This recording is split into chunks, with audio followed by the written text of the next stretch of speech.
Assalamualaikum warahmatullahi wabarakatuh. Perkenalkan, nama saya Cynthia Yulianti dengan NPM 202101500778 dari kelas R7K.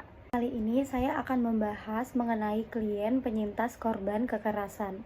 Definisi kekerasan. Kekerasan adalah tindakan yang disengaja untuk melukai, menakuti, atau merusak orang lain atau properti.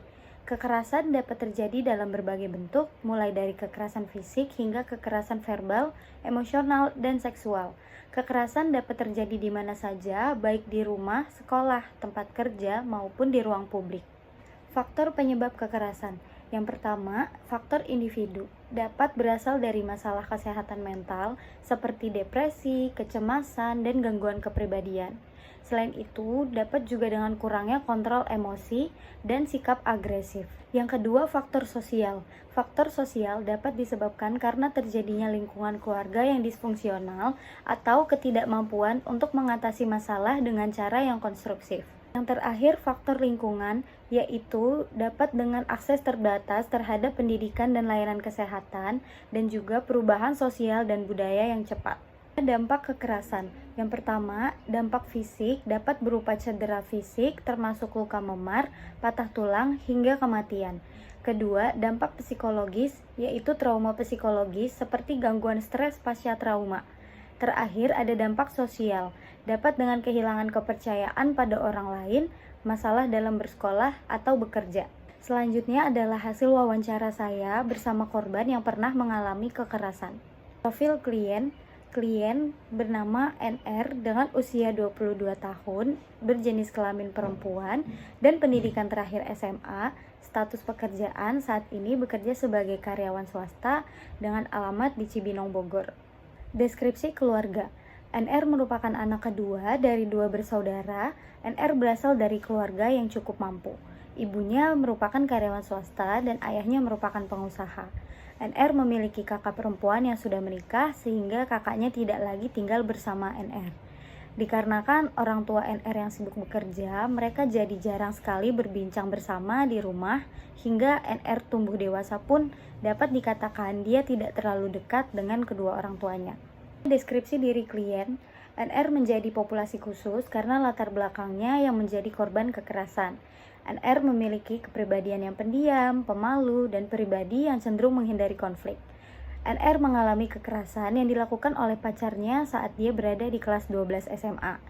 NR telah berpacaran selama 2 tahun dan pacarnya memiliki sifat yang posesif, cemburu, dan sering mengatur atau mengontrol NR. Prognosis dan diagnosis. Dalam diagnosisnya, NR mengalami gangguan stres pasca trauma atau PTSD. Untuk prognosisnya, dengan penanganan yang tepat dan dukungan dari lingkungan sekitar, NR dapat pulih dari rasa traumanya. Namun, proses pemulihannya membutuhkan waktu yang cukup lama dan sangat membutuhkan dukungan dari lingkungan sekitar. Selanjutnya, kelemahan dan kelebihan. Untuk kelemahannya, di sini NR kurang percaya diri, sulit mengungkapkan perasaan, dan mudah merasa bersalah. Untuk kelebihannya, NR merupakan orang yang mau berusaha untuk berubah, memiliki keinginan untuk sembuh, dan terbuka terhadap bantuan. Hambatan klien. Di sini, NR mengalami kesulitan dalam membangun hubungan interpersonal, seperti kesulitan dalam mempercayai orang lain dan membangun hubungan yang sehat. Selain itu, NR juga mengalami masalah dalam bidang akademik, yaitu sulit berkonsentrasi dan hilangnya motivasi belajar. Peluang yang telah dicoba oleh klien, yaitu klien sudah mencoba bercerita kepada orang terdekat yang dipercayainya, dan juga klien sudah mencoba melakukan olahraga yang teratur untuk mengurangi stres dan juga meningkatkan mood. Selain itu, klien juga sudah mencoba berbagai aktivitas yang disukai dan juga aktivitas-aktivitas yang menjadi hobi klien. Contohnya, NR ini memiliki hobi melukis, jadi jika NR memiliki waktu luang, dia seringkali membeli kanvas di online shop, lalu dia sering melukis di rumahnya sendiri ketika ia sedang memiliki waktu luang. Yang terakhir ada layanan konseling. Layanan konseling yang saya gunakan yaitu konseling individu dengan pendekatan kognitif perilaku. Dalam sesi ini, kami bersama-sama berdiskusi dan mengidentifikasi pikiran-pikiran negatif yang terkait dengan trauma yang dialami oleh NR dan menggantinya dengan pikiran yang lebih realistis dan positif. Selain itu, saya juga membantu NR mengajarkan teknik-teknik relaksasi dan manajemen stres. Sekian penjelasan mengenai hasil wawancara saya dengan korban kekerasan. Kurang lebihnya mohon maaf. Wassalamualaikum warahmatullahi wabarakatuh.